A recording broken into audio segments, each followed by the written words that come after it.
Welcome to the Greater Irvine Chamber Innovators Journey podcast series, where we explore the stories, strategies, and lessons learned from early-stage and entrepreneurial business leaders shaping the future. Your host today is Dave Coffaro, President and CEO of the Greater Irvine Chamber. Welcome to the Greater Irvine Chamber Business Insight Podcast. Today's episode is an Innovator's Journey session where we visit with local leaders in the innovation community. We hear their story, where their business is today and how they got there, where they're going, and what's next. So today, my special guest is Marques McCammon. He's the CEO of Karma Automotive, based right here in Irvine. And Marques has a robust and broad background in the automotive industry. So from his early days as a product developer with Daimler Chrysler in Michigan, to leading businesses at Roush, Saleen, and Ricardo, to his current role leading Karma here in 2023. And the Karma story is a fascinating journey in and of itself. If you're not yet familiar with their product lineup, their extended range electric vehicle cars are high-end and totally cool. They're fast and they really stand out in a crowd. The newest model, the Amaris, has a top speed of 165 miles an hour, and I got to see it at their headquarters building in Irvine, and sitting still, it looks like it's going 165 miles an hour. So it's really a very, very cool car.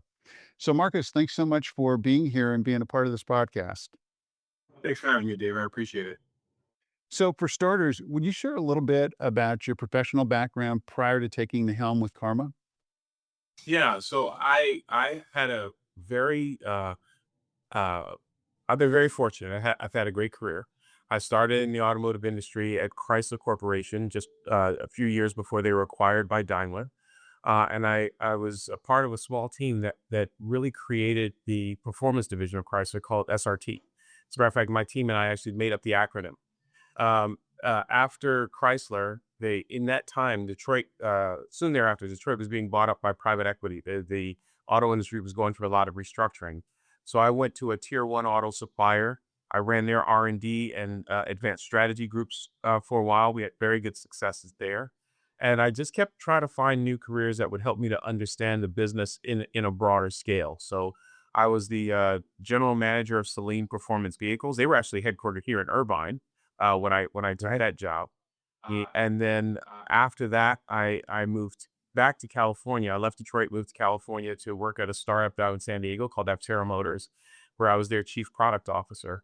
That startup story didn't pan out, but they're still around. The company's still trying to get themselves to production. And then I got recruited to Intel. At the time, they owned a company called Wind River Systems. Ultimately, I ran their global software team where we did infotainment, telematics, and autonomous vehicle systems. And then just before coming here to Karma, I was at Ricardo PLC, which is a 108-year-old engineering services company. I think they're the oldest in the auto industry. And so I led their automotive business through a turnaround over a 3 or 4 year period. So you've seen this industry from so many different lenses, which brings truly a unique perspective to what you're doing with Karma. Let's talk about Karma today. And I heard you say that you think of the company, it's like sort of a 10-year-old startup. So what does that mean, and what's the level of scale that Karma's operating at today? No, so that's a great question. Yeah, so Karma is legitimately. I mean, last year we celebrated our 10th anniversary as a company. We were formed in 2014. It's an interesting story because we were the dream of an entrepreneur who built an enterprise from. Frankly, he started off making bicycle parts, became a blacksmith, and then grew it into a auto parts supplier over about a 40-year period. And so when he bought the assets of a then bankrupt Fisker Automotive, and then recapitalized them, centralized everything in Southern California, because before that the assets were scattered all over the globe, and with the vision that we were going to build an American luxury vehicle company. And so now 10 years post that time, we've really codified our position. We want to be, in the 30s, 40s, and 50s, there were brands in the U.S., Packard, Duesenberg, Core, Delahaye, that were considered to be some of the best automobiles in the world. Even now, collectors still celebrate the legacy of those cars. So we think that there's an opportunity to return to that era where American cars sat at the pinnacle of the industry. And but as a full line manufacturer, it also gives us the opportunity to lean into innovation and to create a connection with the community. So that's where we're really focused. We have the three pillars. We create beautiful product-based experiences. We invest in leading edge technologies and pilot it first so that we can show the market how to adopt it. And lastly, we engage with the community so that we can help the broader Southern California community be engaged in the automotive industry and find a place and a home in it. It's interesting that you hearken back to that era in the 40s, which was really transformational in the auto industry and where those brands stood out. They differentiated themselves. And then we've kind of gone through phases where there was less differentiation and really innovation wasn't as interesting as it is right now and right here with what you're doing. So with that, would you talk a little bit about the vision that you have for Karma and kind of that high-end space, but specifically luxury EREVs and EVs, which is not necessarily aligned. We don't necessarily see the focus on the luxury market in that space. Yes. Well, right now the auto industry is focused on the movement to decarbonization. And frankly the whole globe is looking at how do we get to a smaller carbon footprint. One of the issues that we have is when we bring that technology into a mature, broad consumer segment like automotive, is the technology is very, very new. It's not yet at a scale where there's unit economic efficiencies, so it's expensive. But you want to bring it to a price point where the masses can adopt. Those two things fight against each other. Okay. And so you're always at a how do I innovate the new something but try to make it affordable? And you end up with the quintessential innovator's dilemma, right? Large companies are investing in new technologies, but those technologies don't turn immediate profit. So then they abandon those technologies to go to the things that do give profit, in which case we find ourselves on a hamster wheel. So we believe that if we embrace a position at the upper end of the market, we actually create a catalyst where that new technology can live. We can have a sustainable business, but we can also become a pilot platform at scale. Okay. And in this is the same way racing used to be used in the auto industry. And to some degree, it still is used in F1 and Formula E now. You prove it in a niche, high stress environment, and then you take the learning and you cascade it to a broader industry. Our belief is that if we do this, we joke, we say this is our good karma because this allows us to be a positive contributor to the broader automotive and transportation segment in the U.S. and beyond. But it also allows us to have a solid business and reinvigorate passion, because one of the things that we think is we're losing is as we rush to try and standardize things to get to scale, we're losing the identity of the automobile and the differentiation that drives the passion that really is kind of part and parcel to American culture. It's so interesting because I agree with you just as an observer and as a fan of the automotive industry. And what I also like about what you're doing is you're blending two things that don't always go together, that decarbonization and building real cool stuff, right? Yeah, Yes. I mean, your products, they're extraordinary. They stand out. They don't look like somebody's perception, legacy perceptions, myself Yes. included, of what can be done in this space. So that maybe some of it is like your SRT background that sort of comes to bear and taking the niche and then saying, how do we expand it? But it's really an interesting approach of bringing the two together in order to benefit ultimately the buyers of the product, but also the environment. Yes. Yeah. I mean, and so one of the things that we've done unique is we focus on, like you said, EREV, so extended range electric vehicle. So this is not a pure EV, and that's by design. So what are the benefits of a pure EV? So battery, less carbon consumption, electric motor, higher brake thermal efficiency. So it you use the vast majority of the energy that you deploy. In an electric motor, we can be 90% efficient. In a gas motor, it's usually about 30%. So what we do is we always drive the car by electric drive. Always the battery feeds the electric motor, and the electric motor drives the car. But we recognize that as we move into decarbonized vehicles, there's still a concern about range. There's still a concern about charging and infrastructure, and these are very real problems. So now we add a generator on board, a highly efficient gasoline generator. So that generator then only kicks in when the EV battery is depleted, or when I say I want the benefit of both power plants so that I can drive a longer range. So it's really up to me. Okay. And that means that now have an electric vehicle that I can drive around town every day, 2 days, 2 straight days without having to charge it because we have 80 miles of all electric range.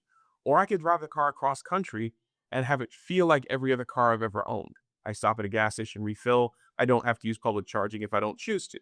So we believe that the model in the near term is to embrace the automotive consumer's desire for freedom, but in a more highly technical execution. Okay. And then as we go forward, we design our platform such that we can add or remove that generator, that gasoline generator, when market adoption dictates it. So if everyone wants us to go full EV or battery technology supports full EV, consumers are comfortable, we just remove the generator. If they're not, and the journey takes longer, we can look at alternative fuels for the generator. We can look at different models of hybridization. But at the end of the day, we're still delivering the most efficient and the most performant blend of technologies. That's really a transformational way to think about this business. So when you think about the vision that you have for the company and the innovation, so the new developments that you're talking about, what's required to get there in the long term, are there other things that stand out that you've developed or that you're working on that are truly transformational? Absolutely. I think probably the most significant one would be our focus on software. So it's interesting. The two jobs that I had before coming here, I ran software for Intel's global division at Wind River Systems, and I ran automotive at Ricardo, which is primarily a powertrain and engine technology company. So I got to see firsthand, how the various approaches to mobility and propulsion were emerging. Thus, our EREV architecture and our focus on that. But then I also got to see how software is changing the definition of a car, and how we're using data and software to redefine a vehicle's performance and purpose in real time. And there is a tremendous amount of opportunity for us to make that better. And I'd say, as someone who used to service larger auto companies, that is a change that is very, very difficult for the industry to make. So creating a roadmap for how you transition from conventional architecture to modern, that is a place where Karma can add real value to the industry that can have benefit for generations. So in a way, that makes you kind of like an open architecture provider, right? It gives you the ability to engage beyond just your product per se. That's exactly right. Yeah, we imagine. Well, I shouldn't even say we imagine because we actually do it today. But we see a time where Karma's software architecture and our powertrain can be shared with the rest of the community. Right now, we do have other manufacturers that license software from us, things for like over-the-air updating of their vehicles, diagnostics and data management of their vehicles. But we think that we can go a lot further than that, and in that way, we help the industry to accelerate its transformation. That's really interesting. So we're talking about innovation and some of the transformational things that you're doing and anticipating going forward. And innovation and challenges go hand in hand, right? You can't have one without the other. So what have been some of the biggest challenges that Karma's faced in your tenure there, and how have you navigated them?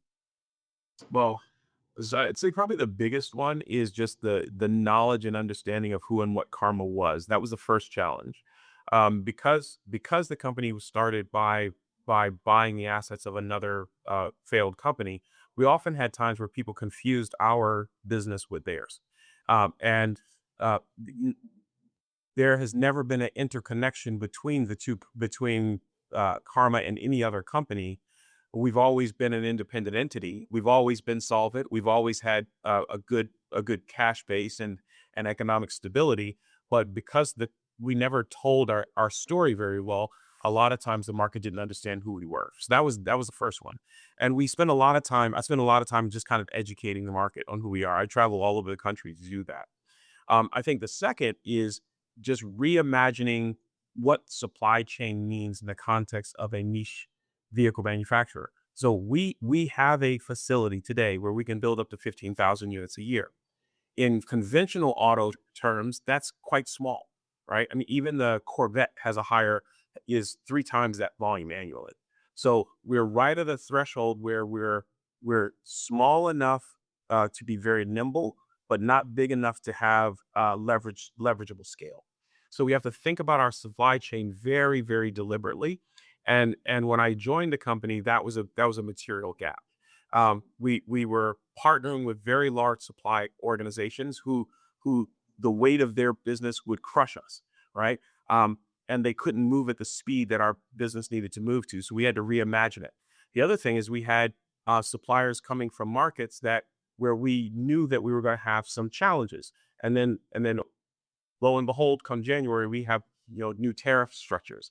So reimagining the supply chain, making it sized to fit our business, and then also finding the people who can scale with us over time. That has been a material challenge. But what we do is we focus on the value of the organization. We start with where's the highest dollar amount and highest impact to the consumer, and we work our way down from the biggest number down to the lowest. And we just crawl, walk, run. Yeah. The agility that you're demonstrating because of the dynamic nature of what you're doing and the environment around us is really very interesting. So you mentioned one of the pillars being your engagement with the community, involvement in the community, and Irvine and Orange County is home to a thriving innovation community and a tech ecosystem. How has being based here influenced Karma's development and your networking opportunities in the ecosystem? Yeah, so being based here in Irvine has been very helpful, honestly. I mean, one of the first things that I did when I got here was I reached out to UC Irvine, and I wanted to understand the scale and the scope of the programs that they had for our ability to impact not only our engineering, but our engineering, our business, our supply chain. We needed a pool of talent. And not only did connecting there give us open doors for us, but then we started to see the strength of the community colleges, the strength of the programs of the high schools, even down to the middle schools. And so my personal philosophy is as you move into a new technology base, all of mobility is moving to a new technology base. Software, batteries, fuel cells, all this stuff is new. You have to build that ecosystem in a complete way. You can't just focus on the PhDs who will make the next breakthrough in incremental efficiency. You also have to think about the guy all the way at the other end who's going to service that thing when it shows up at a customer's door. And so we've tried to think about our role in the community as empowering the entire continuum of the ecosystem. And the beautiful thing about being here in Orange County and in Irvine in particular is the entire ecosystem is represented. So I have very, very high end, very affluent customers on one side, and then I have a good representation of the middle class here on the other side. I have very high end top 50 research institutions. Then I also have community colleges that act as feeders to that group and trade schools. So we see our role as we want to kind of sprinkle a little bit of good karma in all of those places so that we build an ecosystem that not only we can benefit from, but the whole of our industry. Yeah. That's really a model for what we at the chamber want to help inspire is that connectivity kind of across the whole continuum through the colleges, the universities, the trade schools, and everything so that there's a path to Mhm. productivity for whoever wants to take that path, but right here. So that's wonderful that you're actually doing that. So some of this is inherent in what you've already said, but as the president of the company, as the head of the organization, you set the tone for the company overall. How do you cultivate an innovative and resilient team culture? And what are some of the key leadership lessons you've learned along the way? Well, I think so. That's a fantastic question. I think the first thing in terms of cultivating the culture is we have to have a level of transparency. So I can never shy away from an employee who doesn't see or doesn't understand where we're going. Uh, um, I, I can't. I unfortunately you can't always tell everyone everything, but I do need. What I tell my team all the time is, don't tell them the what you need them to do. Tell them the why you need them to do it, and then leave the how to them, right? So we want to empower people to have a level of freedom and creativity in the way they get their job done, but ultimately they need to know the why we're doing it and how it ties to the ultimate objectives of the business. So that is paramount to me. That is absolutely number one. And then for me personally, I have to think of myself as the employee of my employees. So my job is to be the waymaker for the highest and lowest level employee that I have in the organization. We hire them to be talented and excited and motivated when they come to work. My job is to get obstacles out of their way. And sometimes those obstacles are big and complicated, right? Dealing with capital markets and dealing with pay structures, and sometimes they're very simple. I need to get a permit to do XYZ down the street, and so I have to think through the entire ecosystem of those things and make sure that when the team needs me to help, make things happen, that I could show up for them. Yeah. Fitting the situation. How do I need to show up? Well said. So we're just about at the end of this conversation, and I know a lot of people in our audience are from the startup community. We've got a wonderful startup community here in Irvine and Orange County.